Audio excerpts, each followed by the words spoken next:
So ఇప్పుడు మీ MLA Shankar గారి పనితీరు ఏ విధంగా ఉందన్నారు 2.5 సంవత్సరాలకి? ఎందుకంటే ఆయన కూడా మీ మండలి చెందినటువంటి వ్యక్తే కాబట్టి. ఇప్పుడు ఎమ్మెల్యేగా ఆయనకున్న పరిధిలో ఆయన పనిచేస్తుండు.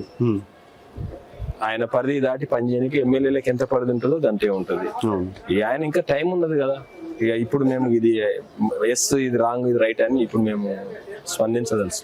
ఓకే, ఒక ప్రతిపక్ష నాయకుడిగా అధికార పార్టీని విమర్శించారా? ఇప్పుడు 100% ఇష్యూ బేస్ లా పాలసీ వచ్చినప్పుడు అధికార పార్టీ మీద ప్రతిపక్ష పార్టీ నాయకులను మేము ప్రతి నిమిషం స్పందించినాం. ప్రతి నిమిషం మేము ప్రతిపక్ష పాత్ర కీలకంగా పోషిస్తూనే ఉన్నాం. అందులో ఏమీ అనుమానం లేదు. వ్యక్తులు సపరేటు, రాజకీయాలు సపరేట్.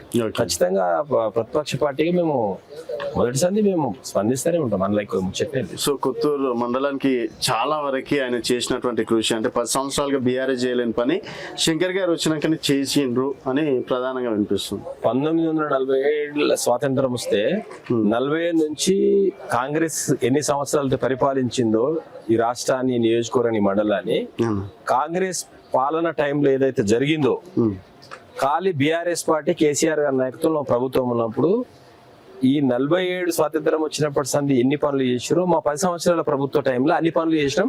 ఆన్ రికార్డ్ ఒకసారి మీరు ఆ లిస్టు తీసుకొని చూడవచ్చు. అందులో ఏ పని మనం లేదు. ఇప్పుడు మాటలు కాదు, ఒకసారి చూడండి. ఎన్ని రోడ్లు వేసినాం, ఎంత వ్యవస్థ మెయింటైన్ చేసినాం, ఎన్ని ప్రజా సంక్షేమ పథకాలు చేసినాం, అవన్నీ ఆన్ రికార్డ్ కదా. నేను మాట్లాడితే కాదు కదా. అంటే మొత్తం కాంగ్రెస్ నేను ఏమంటారా, మీరు ఆన్ రికార్డ్ చూడండి అంటున్నా.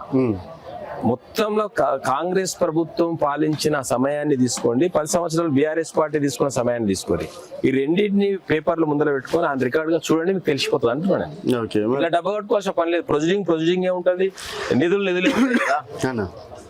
దానికి మనం ఏం చేస్తాం అంటే మొన్నటి వరకు మీ పార్టీలో ఉండి వెళ్ళిపోయినటువంటి నేతలు కూడా శంకర్ అన్న రావడం ఒక గొప్ప వరం, శంకర్ అన్న రావడం కొత్త ప్రజలు చేసుకున్నటువంటి అదృష్టం అన్నట్టు మేము 10 సంవత్సరాలు చేసిన అభివృద్ధి పరంపర కొనసాగుతున్న తరుణంలో ప్రభుత్వం మారింది, ఎమ్మెల్యే మారిండు. మేము శాంక్షన్ చేసి పెట్టిన నిధులని, ఆ ప్రొసీడింగ్లని 1 సంవత్సరం 2 సంవత్సరాలు పడుతున్నది అది కొనసాగించనీకే. ఇప్పుడు మేము మా హయాంలో మేము మంచిగా చేసినామని మాకు తృప్తి ఉన్నది. ఏం చేసింది అనేది మేము ఇంకా జర క్లియర్ గా చూడాల్సి వస్తుంది. ఇంకా సమయం ఉన్నది కదా, ఇప్పుడే మేము ఎక్కువ స్పందించాం. సో షాద్ నగర్ లో మళ్ళీ బీఆర్ఎస్ జెండా ఎగురుతుంది అనుకోవచ్చా? 100%. గతంలో 10 సంవత్సరాలు ఏం చేసిన అభివృద్ధి ఈ తెలంగాణ రాష్ట్రానికి తెచ్చిన తొలి ముఖ్యమంత్రి కేసీఆర్ నాయకత్వాన్ని చూసారు. తర్వాత అనుకోకుండా ఈ 420 హామీలను నమ్మి ప్రజలు మోసపోయారు. ఆ మోసపోయిన ఓట్లు వేసారు. ఆ అభివృద్ధి ఇప్పుడు అర్థమైపోతుంది. KCR better, BRS party better రా అనే పరిస్థితి వచ్చింది. కాబట్టి ఖచ్చితంగా బీఆర్ఎస్ పార్టీ నెక్స్ట్ ఎమ్మెల్యే గెలుస్తానికి అనుమానమే లేదు. 30 సంవత్సరాల రాజకీయ జీవితంలో నేను ఒక పని ఇది చేసిన అని చెప్పేసి గర్వంగా చెప్పుకునే ఒక పని ఏమైనా ఉందా? సత్యమన్నా, మండలంలో ఏ గ్రామం పోయినా సర్పంచ్ గా ఉన్నప్పుడు 2013లో ఎవరు చేయలేని పనులు గ్రామానికి చేసిన తర్వాత జెడ్పీటీసీగా మా శ్రీమతి జెడ్పీటీసీ అయినాక కూడా ఏ గ్రామంలో పోయినా జెడ్పీటీసీ నిధులతోటి పని చేసినవి ఉంటాయి. మాకు అందులో తృప్తినిచ్చి. ఓకే, మీరు చేసినటువంటి ఏదైనా ఒక మెమొరీ, ఒక పని, ఈ పని వల్ల సో లాభం అయింది ఈ ప్రాంతానికి అన్న? ఈ ప్రాంతానికి గతంలో అభివృద్ధి లేకుండా కొన్ని గ్రామాలు వదిలేసే సందర్భాలు ఉండే.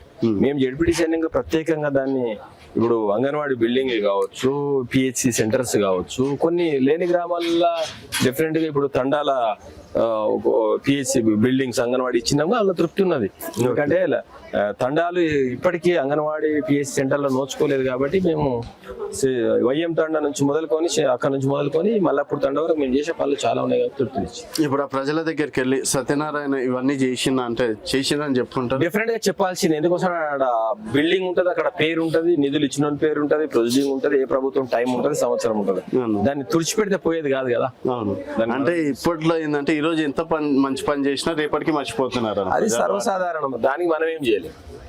మనం చేసే పని మనకు సంతృప్తిని ఇచ్చింది. సో ఇప్పుడు ఉన్నటువంటి రాజకీయాల్లో మొత్తం పైసల విషయంతో కూడుకున్నటువంటి రాజకీయాలు. మరి అదే గతంలో మీరు 30 సంవత్సరాలు చూసినప్పుడు రాజకీయాలు వేరు, ఇప్పుడు రాజకీయాలు వేరు. సో ఎట్లా అనిపిస్తుంది ఒక సీనియర్ రాజకీయ నాయకుడు? గతం వేరు, వర్తమానం వేరు, భవిష్యత్తు వేరు కదా. పరిస్థితులు మారే కొద్దీ మనం కూడా మారే రాజకీయాలు చేయాలి. మనం మారకుండా పాత తర రాజకీయాలు చేస్తామంటే మన రాజకీయాలు ఉండదు. ఓకే, సో అప్డేట్ ఉన్నారు, క్లియర్. అది అంతే. ఎక్కడ కూడా తగ్గుతలేదు. తగ్గేది లేదు, తగ్గాల్సిన అవసరం లేదు. అనుభవం సరిపోయింది కదా. సో సర్పంచ్ నుంచి ఈరోజు ఎమ్మెల్యే అయినరు, తర్వాత జెడ్పీటీసీ నుంచి ఈరోజు ఎమ్మెల్సీ అయిన వాళ్ళు ఉన్నారు మీ ప్రాంతానికి చెందినటువంటి. సత్యనారాయణ రేపు జెడ్పీటీసీ నుంచి ఇంకేం అవ్వబోతున్నాడు? అది పార్టీ డిసైడ్ చేస్తుంది అని చెప్పినాయి కదా, ఇంట్లో అనుమానం ఏం లేదు. అదృష్టం దాన్ని ఏమన్నా నమ్ముతారా? అదృష్టాన్ని కాదు, కష్టాన్ని నమ్ముతాం. ఇప్పుడు వాళ్ళిద్దరు కష్టపడడంలో వాళ్ళిద్దరు ఓకే అని చెప్పేసి అనుకో. నేనేమంటారా, నా విషయం నువ్వు మాట్లాడుతున్నావు కాబట్టి మాకు పార్టీ డిసైడ్ చేస్తే నేను పార్టీ కూడా పనిచేసుకుంటూ వెళ్ళిపోతాను. మమ్మల్ని ఏం చేయాలనేది అధిష్టానం డిసైడ్. రేపు పార్టీ ఒకవేళ అవకాశం ఇచ్చింది అనుకోండి, పార్టీ డిసైడ్ చేస్తా. అవకాశం ఇచ్చింది అనుకోండి, నిరూపించుకునేంత రేంజ్ సత్యనారాయణకు ఉందా? ఇప్పుడు నేను నా రేంజ్ గురించి చెప్పాల్సిన అవసరం లేదు. నేను ఏందో తెలుసు కదా, సమాజానికి తెలుసు, ప్రజలకు తెలుసు, ఈ సొసైటీ అందరికీ తెలుసు. మేము ఎండ్ల తక్కువ ఎండ్ల ఎక్కువ అనేది మేము చెప్పుకోవాల్సిన అవసరం మాకు. ఓకే, ఎందుకు ప్రతిసారి ఆ విషయాన్ని స్కిప్ చేసేస్తున్నాం? మనసు లోపల నుంచి చెప్పట్లేదు. నేను ఏమంటానంటే బిఆర్ఎస్ పార్టీలా అందరూ కార్యకర్తలు అని చెప్తున్నాను. అవును, నేను అదే ఒక కార్యకర్తకు మీకు అవకాశం పార్టీ డిసైడ్ చేయాలి. పార్టీ డిసైడ్ ఒకవేళ ఇస్తే ఆడ వరకు అంత సత్యనారాయణ దగ్గర ఉందా? అది నేను ఉంది నాకని నేను చెప్పాను. అది ప్రజలకు తెలుసు, పార్టీకి తెలుసు. అది పార్టీ విల్ డిసైడ్. నేను చెప్పాను అంటున్నాను నేను అన్నమాట. ఎందుకోసం అంటే పార్టీలు అంతా సమానమే అనుకున్నప్పుడు నేను నువ్వు అనేది ఎక్కడ వస్తుంది? కాదు కదా.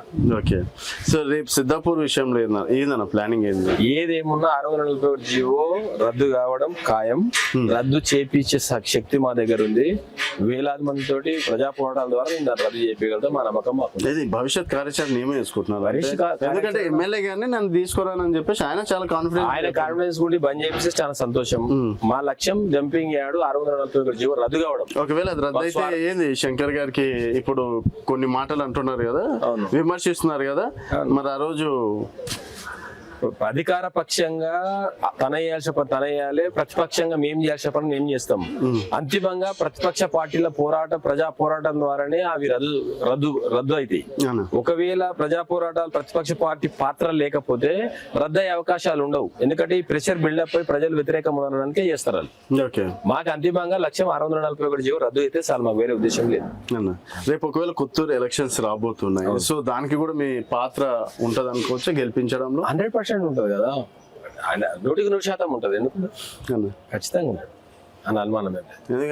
షాద్నగర్ మిస్ అయిపోయింది, అట్లా కొత్తూరు రాజకీయాలలో మేము 10 ఏళ్ళు ప్రభుత్వంలో ఉన్నాము. 6 జెడ్పీటీసీలు 6 ఎంపీపీలు గెలిచిన పార్టీ. మున్సిపల్ చైర్మన్ మేమే ఉన్న కాడికి 100% బీఆర్ఎస్ ఉండే. ప్రభుత్వం మారిన తర్వాత కొన్ని కారణాల వల్ల ఒక మున్సిపాలిటీ పోతే పోయింది. దాంట్లో ఏమో ఇక్కడ కూడా ఎట్లా పోయాక వచ్చేలేదు, గెలుస్తా. అంటే ఏం కాన్ఫిడెన్స్ ఏంటంటే మా గతంలో చేసే పనులు అంటే ఏం చేసిన అంతగానో పనులు? కొత్తూరు మున్సిపాలిటీ చేసినాము. కొత్తూరు మున్సిపాలిటీ ఈ ఎప్పుడు లేని నిధులు తీసుకొచ్చి డెవలప్ చేసాం కాబట్టి బీఆర్ఎస్ గెలుస్తుంది. అనుమానం ఏం లేదు. కేవలం మీరు చేసినటువంటి అభివృద్ధి బీఆర్ఎస్ పార్టీ తప్ప ఈ నియోజకవర్గంలో అత్యధికంగా డెవలప్ చేసిన పార్టీ లేదు చెప్తున్నా.